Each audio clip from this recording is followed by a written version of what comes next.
All right.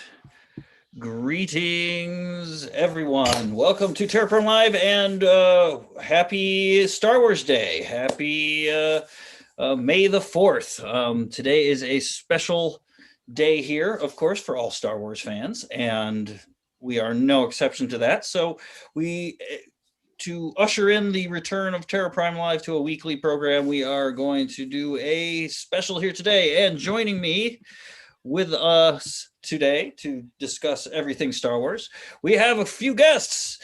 So let me go ahead and just run through the introductions. We've got Charley Cummings from the SaberLegion, owner, CEO, or any other titles other than owner? Sure, owner's probably good enough. All right, there. Well, there we go. We've got our friend Todd, Darth Alice, Sabersmith extraordinaire, coming up here from Waterford. How you doing, Todd? Doing real well. Glad to be here. Thanks for inviting me. Hey, no problem, no problem. And we've got Kyle Vaz from Key Sabers. How's it going there, Kyle? Going really well over here. Going really well. The sun's finally out. It's been raining for a few days, so I'm happy on May the 4th. Yes, yes. So today, so this May the 4th, we were just talking, Charley and I, and this particular May the 4th is seeing a couple of things. First of all, we need something right now. It's been over a year of this pandemic. We've been, locked down and all of that. And hello, Matthew. And so yes, we're all tired. We're all exhausted. We all need an escape. And we usually run to this kind of stuff. And so we've definitely needed this. And also, right now, for not just Star Wars, but for all kinds of stuff, for nerds in general, we've got an embarrassment of riches. We've got tons of stuff coming out. We've got great stuff that's already come out with Star Wars. So this particular Star Wars Day, this May the 4th, is kind of a watershed one. There's a lot happening. And obviously that's that affects us here as well. So anyway, so yeah, we're talking about that. We've been kind of spotty over this pandemic, obviously, because businesses being closed, funds being tight, nobody can be getting together, all of that kind of thing. So we've been doing some live things here and there and all that kind of stuff. And we're just going to be starting to get into now the new things and all of that kind of thing. Why don't I go through here? Hey, why don't we start with you, Charley? How have you guys been dealing with this pandemic here before we get into the fun stuff? Sure. So it's been kind of a roller coaster, right? So like just about everybody else, we started off and really kind of had to shut down. I mean, the whole idea behind dueling, right? The SaberLegion is fighting and is meeting with other people, and for as much social distancing as we can, because we each have a saber in our hand.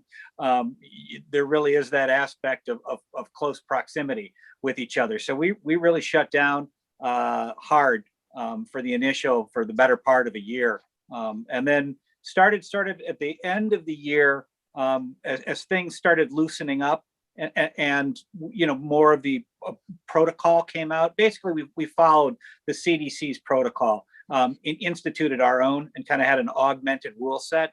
By about August, we came out with that, and we're having people meet that could in a very, very small controlled setting groups and kind of be able to fight that way. But it was really on a real personal, small scale level for that. And then we've just basically been following what the guidance has been on that. And so we're now starting to be able to get some people that are, to be able to go outdoors on that. And so we're basically looking, and we have our first major tournament coming up here in July, and going along with Combat Con in Las Vegas. It's a TSL 5. And so we'll be actually the July 22nd through the 25th. We're having a full tournament there. But one of the pieces that Combat Con did put in is they're the ones that instituted. There is a vaccination mandate. We didn't do that. That's, they're part of it. So basically that's part of one of the items that's a little bit different, even from our own protocol that we have put in place. Yeah. And I think that's one of the things that's going to be happening a lot, is that as more and more people get vaccinated, as we get, all this kind of stuff loosens up, we'll be able to kind of get together. I know me and Matt haven't been able to get together in quite some time, since last summer when you guys saw us. And then of course, Michigan does not do well in the winter for practicing outside. So we get trapped. Yeah, I know it's same in Minnesota, and yeah, we're all in cold weather climates here. So Yep. Although I will say that our local charter found themselves a one of those 4-season outdoor tents that has the big space heater in it. Okay. We basically have the Wampa Cave. So as the ice world of Hoth up here, we've been able to meet throughout the winter. Very, very sparse though. Yes. Yeah. Yep. So, well, I've just finished my second dose, so I'm all vaccinated. So I can't wait to get back to something. We'll get that, and then of course that means videos, more videos coming out, and all that kind of stuff. So, stay tuned for that. Anyway, so, the outside here as well. Yes, right. So, okay, where do we start? I mean, over the past couple of years, ever since Force Awakens, we've kind of had this new push, for the Star Wars content has been growing and growing ever since then. I know there's people who have various opinions on the movies and all that kind of stuff. That's not necessarily what we want to get into, but you've got the sequel trilogy that came out. You have and like them or not, they're popular. They're doing their job. Then you've got Rebels that came out. A couple of other animated types of things. We've got the Bad Batch doing, came out today. We won't do any spoiler talk on that. Don't worry, because probably not everybody has seen it yet. But it is very good. We'll spoil it. And that's the other thing too, is like everything that has been coming out has been of fairly, good quality, especially now with Disney Plus and the Mandalorian and all of that kind of thing. And we're all coming at it from sort of different angles. Where does your heart lie? What's your favorite thing that has come out thus far? We'll start there, because the stuff that's coming out and what we're looking forward to is another topic entirely. I would say The Mandalorian is just, every episode was just good. That's all you can say about it. I mean, I've been watched it over and over again, where I've seen each episode probably 5 times so far. Yeah. Just to pick out details and catch something else you didn't see the first couple times you've seen it. It's just so well written. And it is exciting knowing that they have a few spinoffs. I guess my worry is that they're going to saturate the market a little bit too hard with just properties. We're just going to see so many different things happening that it might be a bit overwhelming, because I know myself, I don't know about you guys, but it's a hard time to keep up. It's hard to keep up with all the different new material popping up constantly. I guess I'm from that old school where we had to wait years and years and years for the next movie, Oh, right. Yeah. It's an embarrassment of riches right now. Yeah. Exactly. Although, Todd, I'd say we're probably all from the same school, right? From looking at the faces here, right? So we're all old trilogy. A lot of gray beards, right? Here. A lot of people who saw the first one, who remember when it was just called Star Wars. Yep. Oh shoot! My wife and I were just watching The Phantom Menace a little bit ago. They got they're binging that stuff all on TBS, right? And I go, remember seeing this together when it opened up at the movies? And she's like, yeah, I hated Jar Jar. That's what she said. I go, but the funny thing is, think about all the kids that were little kids and that were born around that time. They're all full grown adults now. They Yeah. like Jar Jar. Yeah. So I How- go, I'm like, holy shit, we've been together that long. She goes, yeah. Okay, so we went to Celebration Yeah. when it was in Orlando, and then when we went to Hollywood Studios when they did this Galactic Nights where they closed down the park and let everybody in afterward. It was really cool, and they had this like presentation, show out there, and I'm sitting there with Darth Ryu actually, and we're listening to this girl come out and she goes, yeah, I grew up on a farm, so I really love Star Wars because there's a farm girl in me and everything like that. So when I saw Anakin do this, and we're like, oh my god, like, oh, are we old? We like she's thinking about when she's a kid and she saw Phantom Menace. And we were all like, oh yeah, and then oh boy, so the length of this whole process has been pretty telling, as you said. We all of us seem to have been in it for the long haul.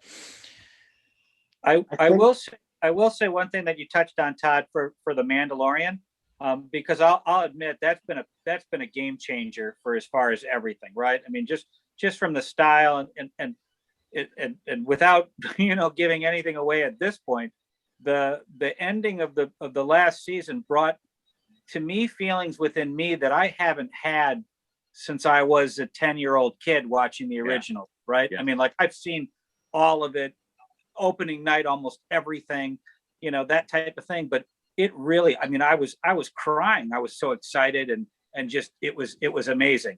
It was just such an unexpected surprise for the ending. It was wonderful. Yep. Yeah.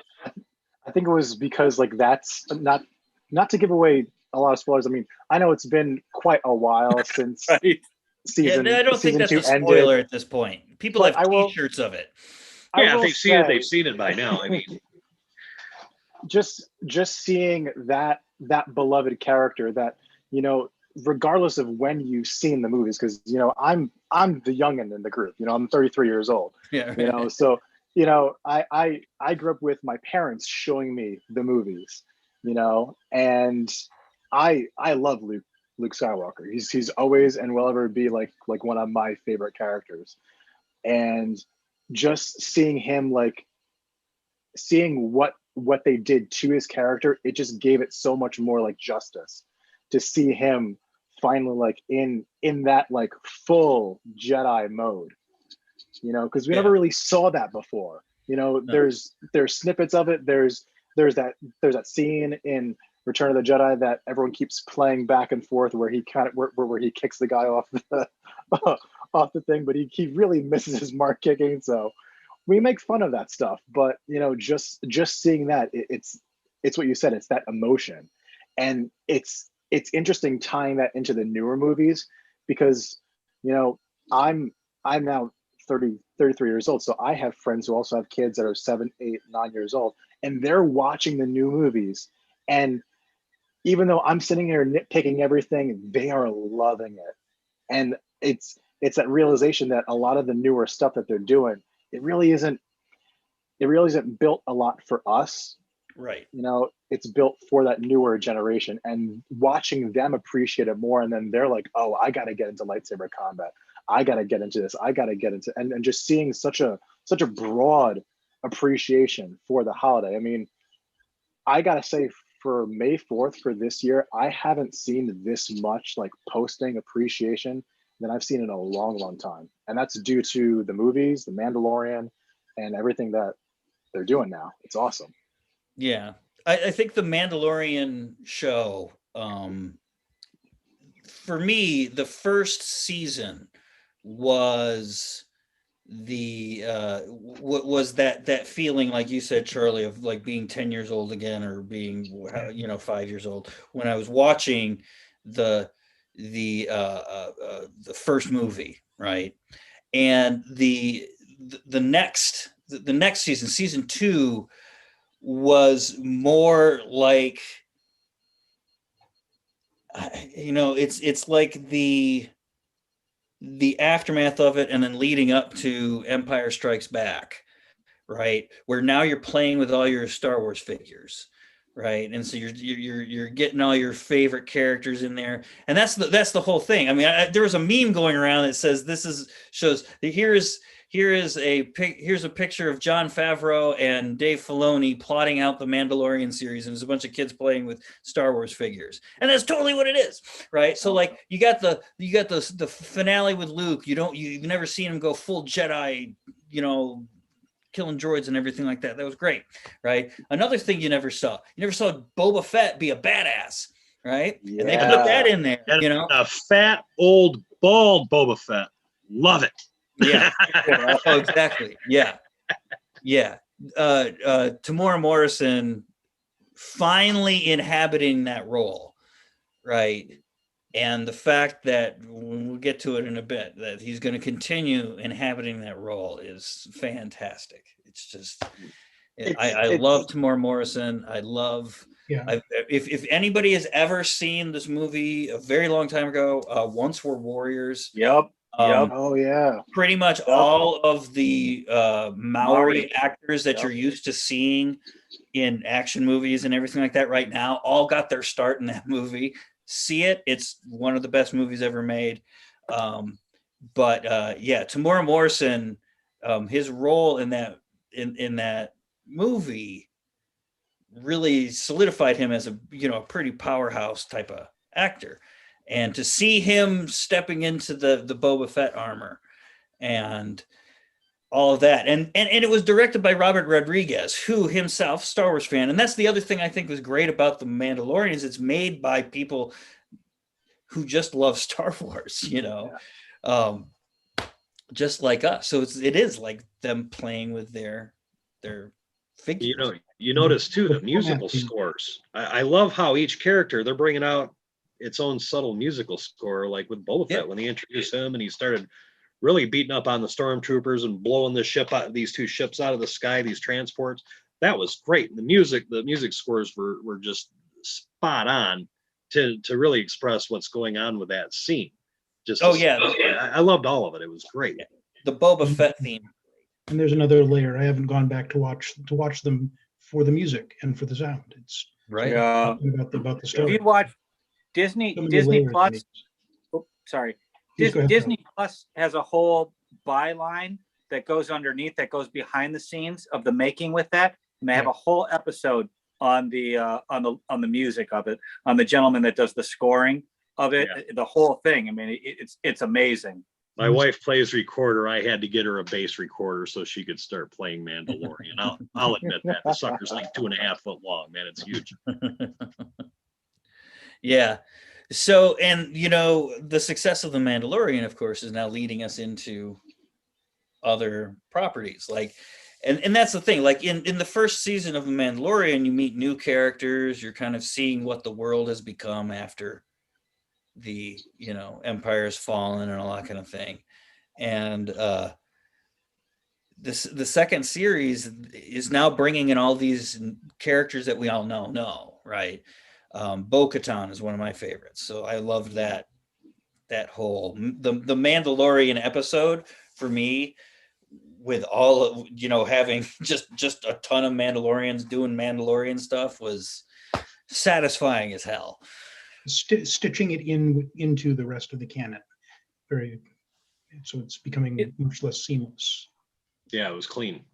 That's a really good point, because that's what I've noticed, what they've mostly been doing, right? So say what you want about Disney and whatever it is, but basically the idea behind it is they're using all of these different things, whether it be the comics, whether it be the shows, whether it be the movies. They're literally stitching in and filling in all of these gaps or all of these things that you've ever wondered, and basically just really, in my mind, making the whole universe much richer for it. Yes. Yeah. I 5 minutes before I jumped on here, I was just watching Bad Batch, and it's like, oh wow, that's filling a lot of holes in that 20 years between Clone Wars and episode 4. Everything that's going on before that. Well, so I thought that was quite interesting.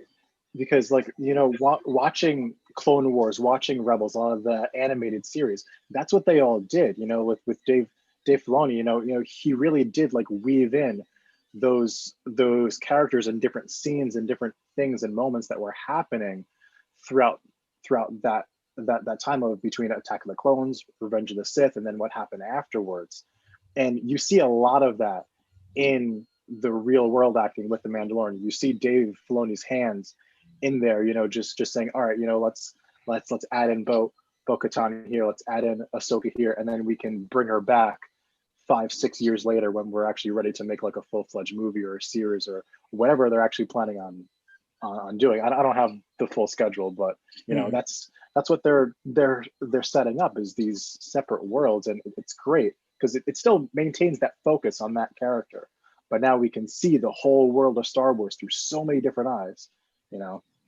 Oh yeah, it's nice to see, like, the Mandalorian is so, you know, and it's so very, very Star Wars, and it's also very, very reminiscent of the original trilogy. That was definitely, it's definitely the vibe that you're getting, because obviously chronologically, A lot of Kurosawa influence. Yeah. yeah, it's got the same influences. So it's got the John Ford, it's got the Kurosawa, it's got the, all of that kind of stuff, the Western samurai stuff, Baby Cart from the, Over the River Styx, and Lone Wolf and Cub, and these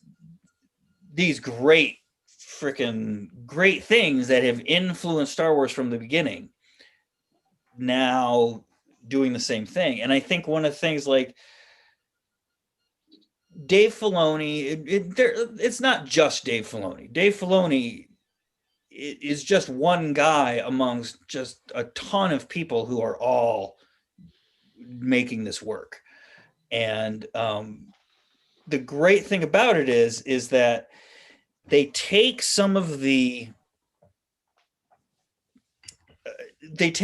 stuff that George Lucas in the prequels kind of, that you're kind of like wondering, like, why, right?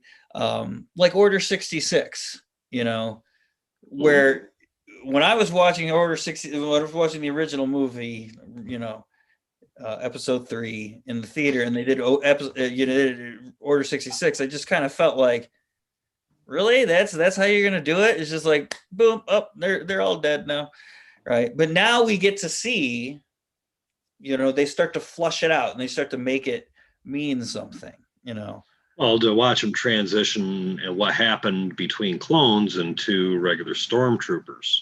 Right. That's always been a question in my mind. It's like, wait a minute, you have this whole army of clones.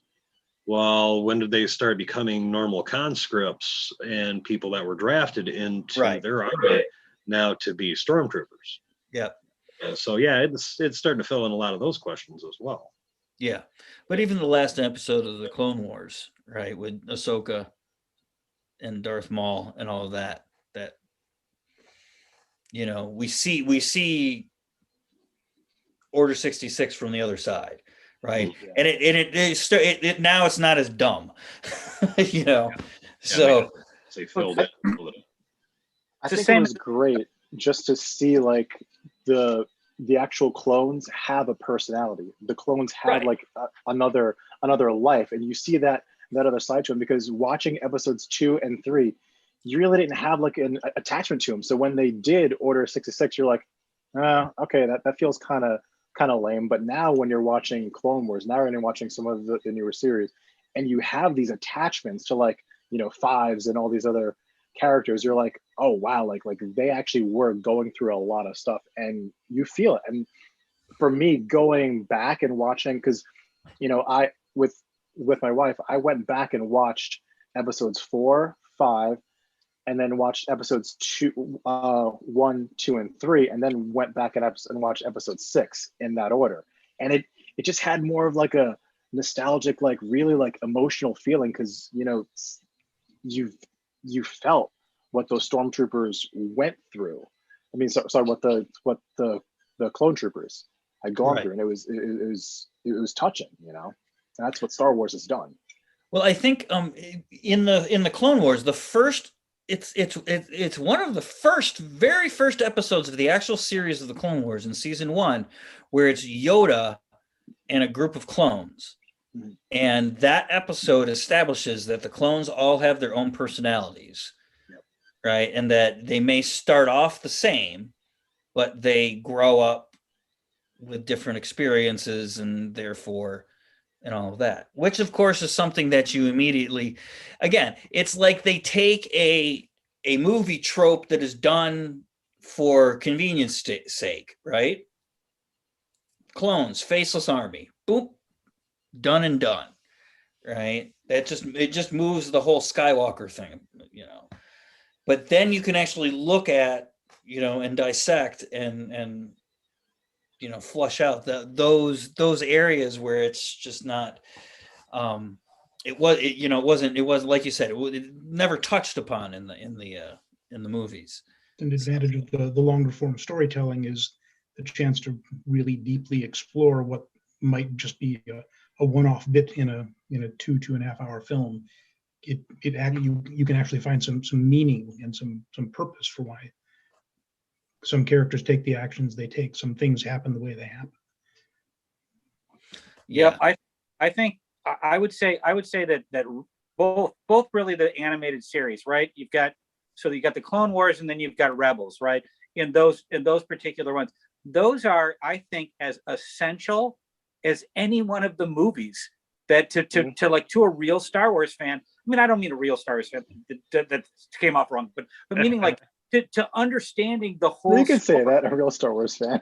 Yeah, that sounded really that came off. I meant like to understanding the story, right? To really get the context. So if you go episode 1, 2, 3, and then all of a sudden Anakin switches without understanding the whole Ahsoka story, the whole piece of it, really the attachment that you saw, you know, the idea of the how bad the Jedi or the Jedi Council got, how blind that they got through that, it really adds to that story. And plus, you also don't really have an idea of what's going on, the way things are now being laced into it, right? If you don't know who Ahsoka is, when you watch The Mandalorian, you're like, okay, great. Who is this person besides Rosario?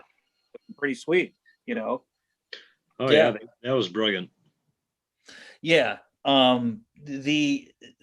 Again, it's like you have these things which seem so in those movies, they just seem so kind of out of the blue and like, what? You know, like Anakin just boop turns. But yeah, you see him change through the Clone Wars. One of my favorite scenes in the entire Clone Wars is when they're on the Duchess's ship, right? And whatever his name is talking to the Duchess and Obi-Wan and saying, all right, which one of you wants to, you know, it's like, if you kill me, if Obi-Wan kills me, she'll hate you for being violent. And if you kill me, you're going to be a hypocrite. So which one of you wants to become a cold-blooded murderer? And all of a sudden, boom, a big blue blade goes right through his chest, and it's Anakin standing there, and the Darth Vader theme starts going a little bit, you know, and he goes, what? He was going to blow up the ship. Right? That's right there. That's where it starts to go, you know, little by little. But yes. So yeah, I think the Mandalorian is definitely one of those things that is breaking everything open right now. Which of course is bringing forth tons of this new material, right? I can't even remember everything they've announced so far. That's what I'm saying. It's a lot.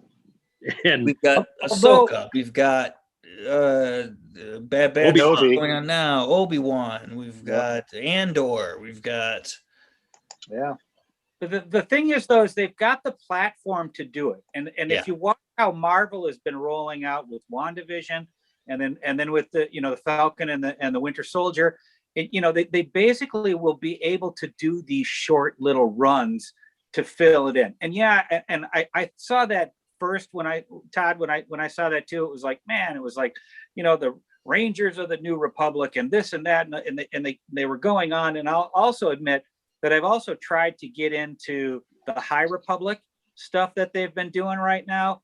Yeah. So I've done about maybe 4 or 5 books of that, and I'm just not catching on. It's not catching with me yet. But I get to that feeling too, where you're worried about that. But again, with Disney Plus, they're able to kind of slow roll these things and just keep the drip going, I think. I guess what concerns me, you look at, like, I forget the one of the newest cartoons that they've got out that's digitally animated. It was aimed at, really little kids. It was Resistance, yeah, really young crowd, Resistance. that's a Resistance. I watched maybe 5 minutes of the first episode, and it was like, oh man, my head started to hurt. But I was noticing something. I'm looking at the characters. I'm like, yeah, look at that.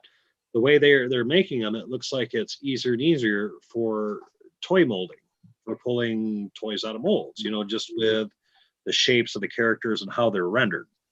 Not pointing fingers or anything, but it seems like, let's see how easy we can mass produce this into a toy in case of something that becomes hot. Which, right along with that theory, we talk about Mandalorian and just the child, and this year is the year of the child when it comes to flooding the market with toys. I mean, my God. But A remote control. I'll give them credit though for not doing it last year, right? For season 1.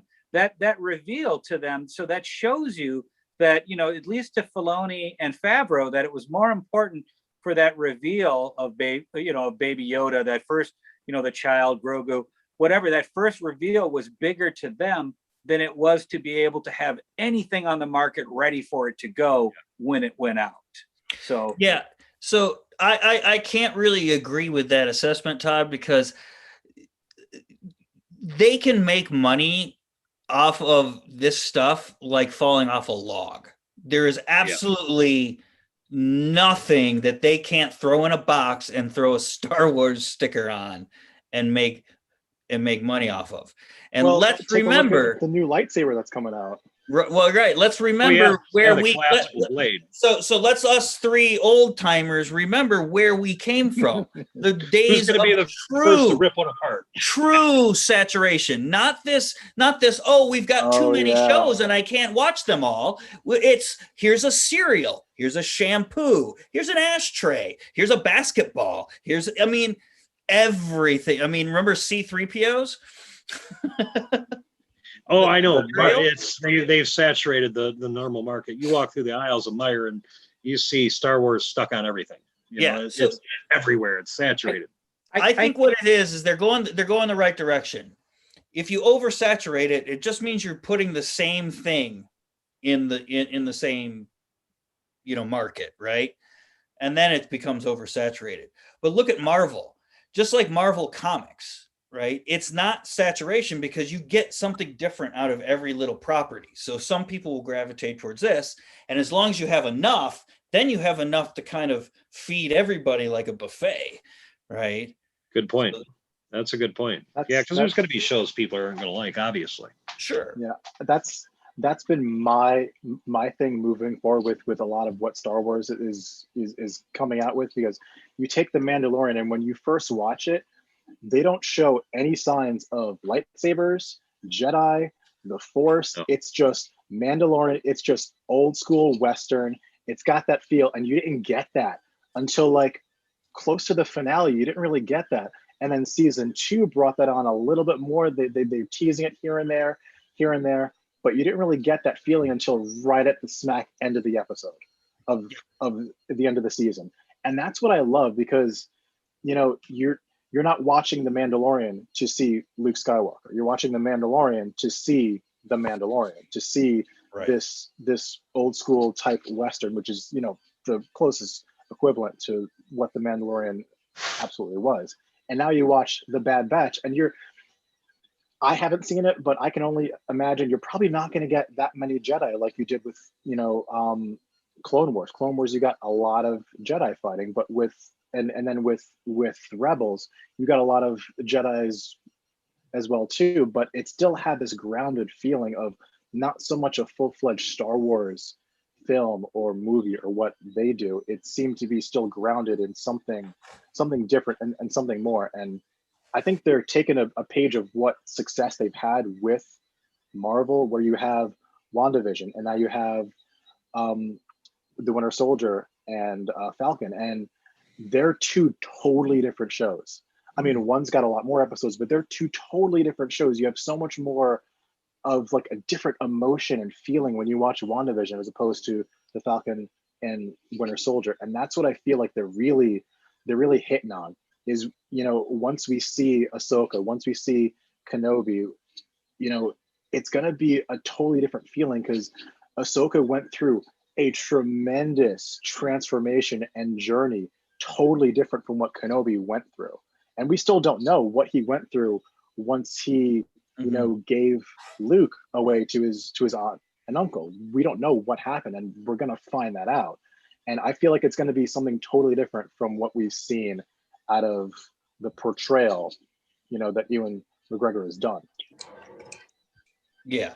And that's another thing that I think is going to be really good for this particular you know, phase of everything is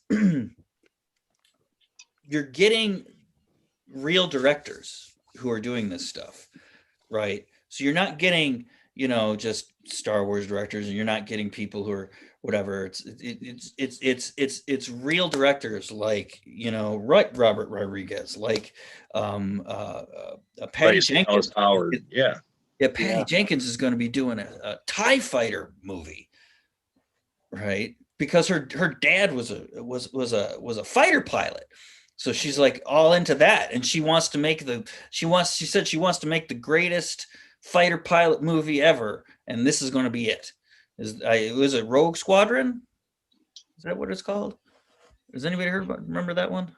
I know what you're talking about. I just don't remember the title, but I think you're right. I think it might be Rogue Squadron. Oh my God, I can't wait for that. That's going to be amazing. Yeah. You know, and that's going to have a totally different feel too, because we've never seen that. We've the never Rangers seen going to be more like a action. Yeah, Rangers is going to be more, you know, kind of law enforcement-y, you know, gunplay, that kind of thing. I imagine, you know, Ahsoka will probably, you know, dip into the whole Jedi Force thing, right? I think it's going to dip into a lot of it. Ezra Bridger is coming. I think Ezra Bridger and it's coming. And Thrawn. And Thrawn, 100%. Well, we know Thrawn is. We know Thrawn is. Yeah, Thrawn will probably pop up in the Mandalorian first. Really, you think so? Yeah. Well, they already made mention of him. They were definitely hinting it, but I think we might see, like, you know, hints of them, but I don't know. You know, they might go into a full-fledged Thrawn is the enemy until we actually see Ahsoka, and then we're just going to get hints of them there, or we might see the beginnings of Thrawn and how he got into power through Ahsoka. You know, there's endless possibilities, but I feel like there's going to be so much just for everyone. You know, for someone who might not have I mean, I don't know anyone who didn't really like The Mandalorian, but you know, for someone who didn't like that feel and wanted it to be more, you know, Star Wars and fights and Jedi and, you know, lightsaber battles, and, you know, you're gonna get that. Oh, sure. I think that's the interesting thing is where are these things going to go?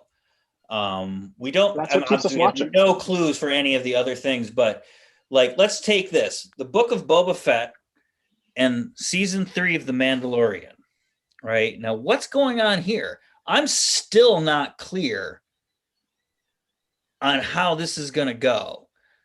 Is Book of Boba Fett coming out in December and then another year and then season 3 of Mandalorian's coming out? Or is Mandalorian season 3 coming out directly after or simultaneous to Book of Boba Fett? I believe it's after. I believe that the initial rumor was that Book of Boba Fett was going to be season 3, but no, it's a standalone, and I think it's only like 4 episodes, 4 or 5. Like it's a small vignette. So I think that they're going to do that and then move into season 3 of The Mandalorian, which I think they've either started shooting or they're starting to shoot or something like that on that. So they're getting ready for that, and then they have the other stuff that's coming after that. Okay. Yeah. So I'm not sure. I don't know what they're going to do in Mandalorian season 3, but I have a feeling that we're going to do a deep dive into Mando culture.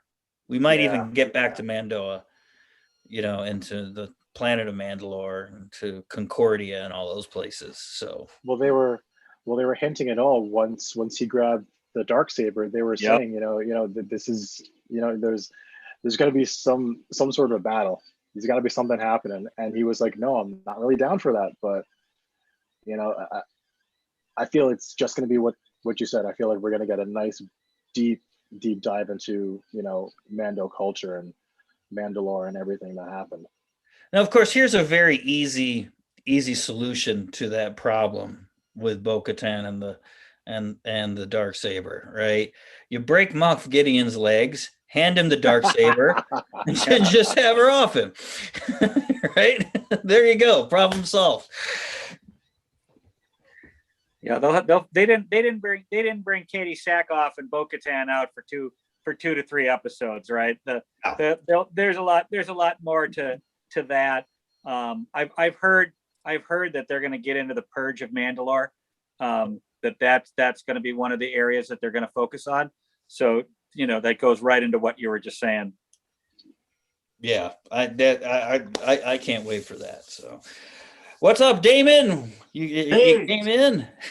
How's it going? I got off work a little early, so I thought I would chime in and see how you're all doing. We're good. Yeah, I know. May the 4th be with you. May the 4th be with you. Awesome. What have you guys talked about so much tonight? We're just talking about all the Star Wars stuff that we're getting shoved in our faces now. Yeah. Right. And I'm just like, more. Yeah, it's pretty cool, man. I like it. I'll say one of the things that you guys were mentioning about at least some of the product that have been coming out is that what I would think that it's got to be really nice for like Kyle, you or even for you, Todd, is that level of product doesn't compete to what you guys are putting out, right? Oh, yes, that's the first thing I said. Yeah, excuse me. While they're catching all of that bad stuff, but or not bad stuff, but just lower quality. But then when they find you guys, it's like an eye-opening experience. I got to imagine that it just also increases what you guys are doing as well. Yeah, Well, absolutely. Yeah, it does. It No, does. I mean, go ahead. No. You first. Sorry. What I found is that, it increases the interest and awareness of them. I mean, you go to Disney parks, and to be honest, I haven't been down there yet. I was down to Florida a couple years ago visiting. I'm Obi-Wan. I'm Luke Skywalker. I found a father in long lost Florida, right? I was down there visiting, didn't get a chance to go see Disney parks. But from what everybody tells me, the experience of walking in, going to Savvy's workshop, you got your kid with you, you're building a lightsaber, the whole experience. Well, you got to buy it for them after that. And really, when I look at the quality of their cannon hilts, I mean, they're doing pretty well. When you look at the Graflex, when you look at a lot of the cannon stuff, it's looking good, because I believe they've been paying attention to our hobby for enough years to understand that string blades, that having something you can assemble, the $200 some price range, comes with a beautiful case. I mean, it's a lot of bang for the buck for somebody just getting into the hobby. Right there, you got somebody that may get hooked, that within a year or two, they're getting a hold of a guy like me wanting a custom. So I mean, I look at it as something good. It's just it's something else to bring awareness to that type of toy on the market. Not only that, if you build one at Salvi's workshop, you might get the bug of, something more custom. Say, hey, I can make something just for me and all that. So exactly. I think it adds so much value to what, we do as Sabersmiths, because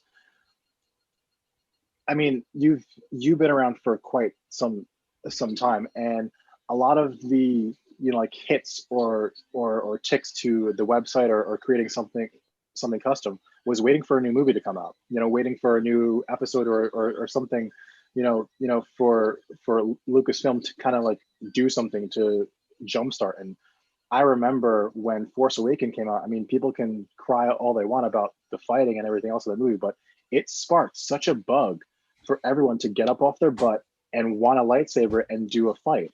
And, for Disney to be creating like Savvy's workshop and that whole experience, because that's what I've heard too. And it adds so much more value to what we're doing, and it really keeps the hobby and keeps us doing custom sabers and building something that's tough, that can handle combat. It keeps us moving. It keeps us growing as well too, because a lot of times we can just stay stagnant if they don't create a new movie, because that's what happened to a lot of Star Wars toys. If once the movies were over, 10, 12 years later, that's when the new spark, the new bug came in. So I absolutely love it. I love that the new lightsaber is not competing with something that's combat. I think it's adding so much more to what us fans want and desire. And I think it's just, it's just another step in the right direction for us to do something more, to do something else, or just to, just keep on plugging away with, doing what we do. I think that's huge, and that leads to the next level from when they get the custom, or they get those combat ready sabers. I know it happened to me, right? I wasn't one of the founders of TSL, but I basically found myself with a saber and was like, now what do I do with it? I found I found Terra Prime videos out there and wanted to take some of that and actually work with it, right? And so that I found the SaberLegion and was able to actually compete with it. And so that's the next level, right? So it's all an evolution. Yeah. And you're going to get, that group gets smaller and smaller as you get in there, right?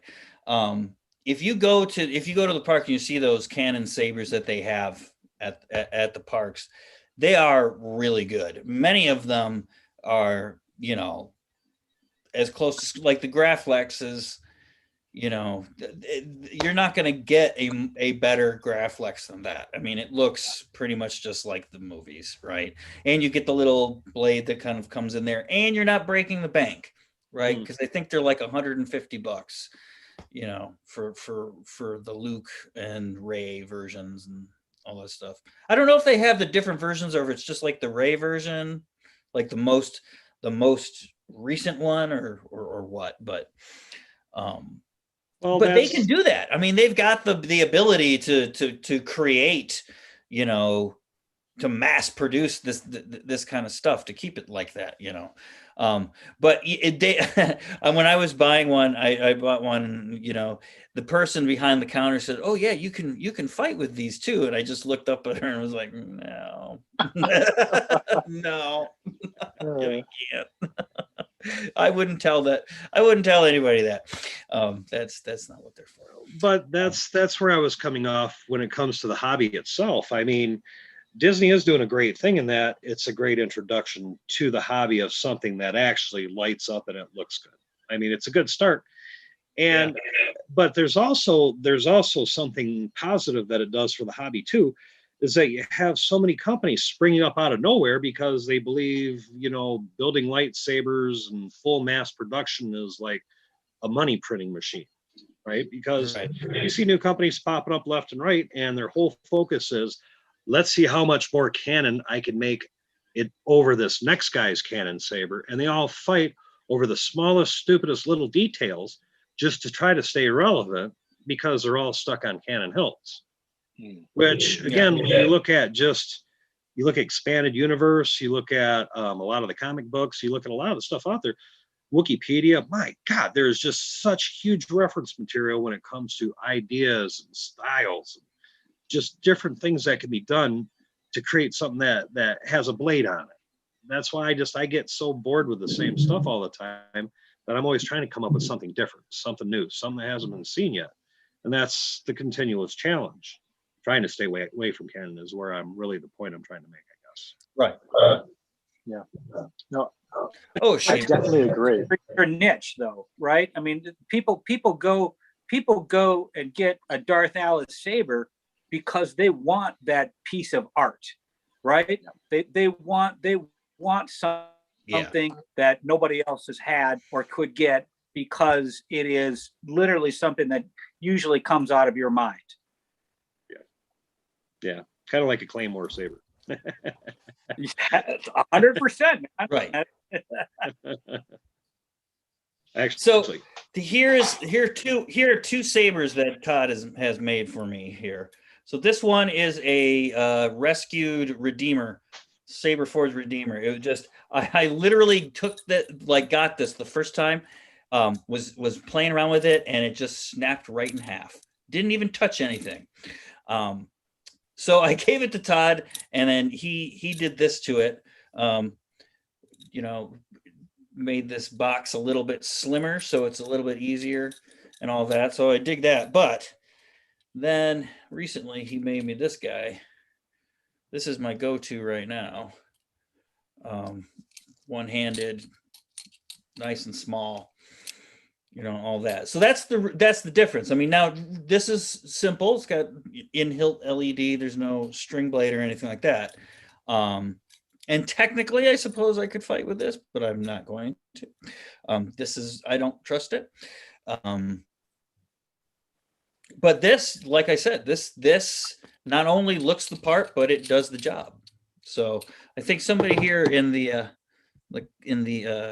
chat says, yeah, Roberto Andino says Disney makes the toys, Alice makes the weapons. thank you.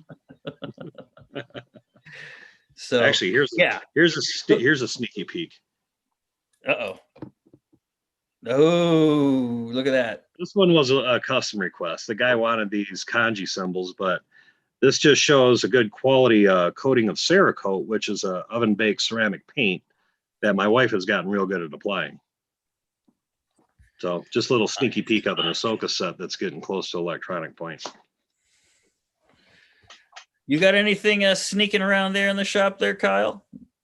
So a lot of people have been. I mean, I've been boggled down because I love, I wouldn't say that I mass produce a lot of my sabers, but I like coming up with the design, and my favorite thing is seeing everyone else's appreciation for it, because I can take one of the Persuaders or Slayers and completely customize it to still look similar in style and design, but it's now that person's own saber. Whether they want this specific color or wrapping, whether they want this specific powder coating, whether they want an additional lathing where it completely changes and alters the look of the saber.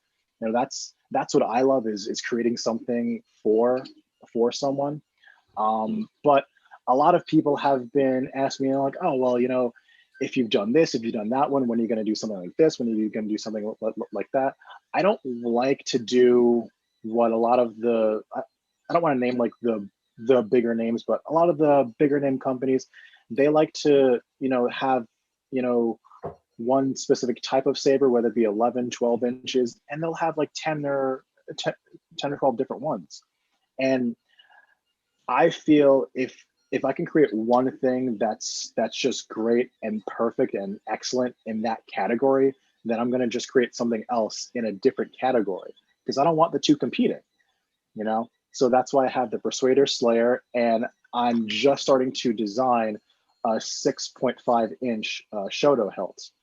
And that one, I want it to be able to be, similar in modular style, because that way someone can take this hilt and kind of make it their own as well too. Yeah, it's going to be the same design, it's going to be the same style, but someone can add, the 3-inch extension to it, and all of a sudden they now have like a 6-inch, an 8-inch offhand hilt. They can add the Suvas to it, so now they have something that's similar to what you have, Chad. They can add a hand guard to it. That's also something that I'm working on too. So now it can be almost like a rapier.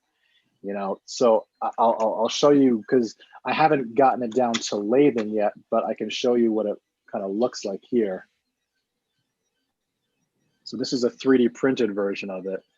And let me, Okay. let me take out the LED a little bit here. So this is what it looks like. You can't really see it too much within the details. I'll get a little bit closer. Yeah, let me. So that's where I'm at so far. So the idea behind it is this emitter can pop right off. And you can add in your suba, you can add in your extension, and this is where the handguard is going to come into play, where it sits in here, and then it just gets bolted right here on the side, so you can have a nice handguard for when you're holding the saber. And the pommel can come off as well too, so everything is going to be interchangeable parts along with side with what I already have too. And I designed the pommel to be kind of weighted towards the bottom, so even though the blade is only going to sit in a certain amount, it's going to be a lot more balanced. So ideally, I want someone to be able to still fit like a 36-inch blade into here and still wield it with incredible ease. The difficulty is going to be, so I have this plan of saying I want 3 inches of blade retention in a 6.5-inch hilt.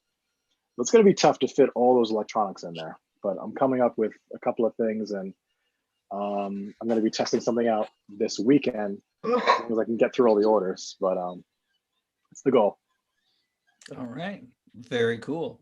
Well, I know we will be at some point. I know we'll be working with you, Kyle, on something. I hope.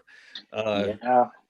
You know, and you know, and Todd has helped us with that design, so we have a kind of thing coming in. So we'll see what's going on here. That we've like I said, it's an embarrassment of riches, folks. Not just from Disney and not just from there, but from us too, because we've been we've had this year to kind of build up speed and build up vigor, and so hopefully when the gates are released, we'll be able to get out there. Get your vaccinations, definitely, so that we can get back to everything as soon as possible. Also, I know Charlie, I know you and I talked about we will be doing some things together with TSL for some things here in the future. So Saber combat is getting out there, light fencing, the whole shebang is getting out there. So we're doing our best to popularize that thing out there. So all right, we'll see you, Damon. We are getting here close to the end. Does anybody have anything they want to leave us with? Take care, you guys. Take care. All right. I just want to thank you for the opportunity. I mean, this has been a great talk. Kyle, I haven't actually met you before, but I'm a fan of your work. And Todd, obviously great talking with you. So thanks for having us on. Yeah, thanks for coming on, and we'll have you on again. We'll be doing shows. Like I said, we're going to be doing weekly here. We're going to try to do Sunday evenings. Seems to be a pretty good spot. So look out for that. We'll be posting on the page and all of that pretty soon. Check out our website. Also, if you have Amazon Smile, we are an official charity on Amazon Smile. So if you'd like to help us out, a little bit of your portion, a little portion of your purchases on Amazon could for a donation to us if you would choose us. So if you want to do that, go right ahead. We would thank you. We would thank you kindly. And all of that, of course, is going to be going into making more videos, content, getting our, the tournaments and the workshops and all that kind of thing going as we get into the new post-COVID world. So, and of course, everything that we have to look forward to as far as the Star Wars and what we all like to do, there's going to be just as much going on in the Saber world as that. So let me thank all of our guests here. Thank you, Matt and Damon, for popping in, and while we can, thank you, Charlie, Todd, and Kyle. Thank you all for joining in this evening and watching us. So from all of us here at Terra Prime, patience, practice, perseverance, and happy sabering. May the force be with you always.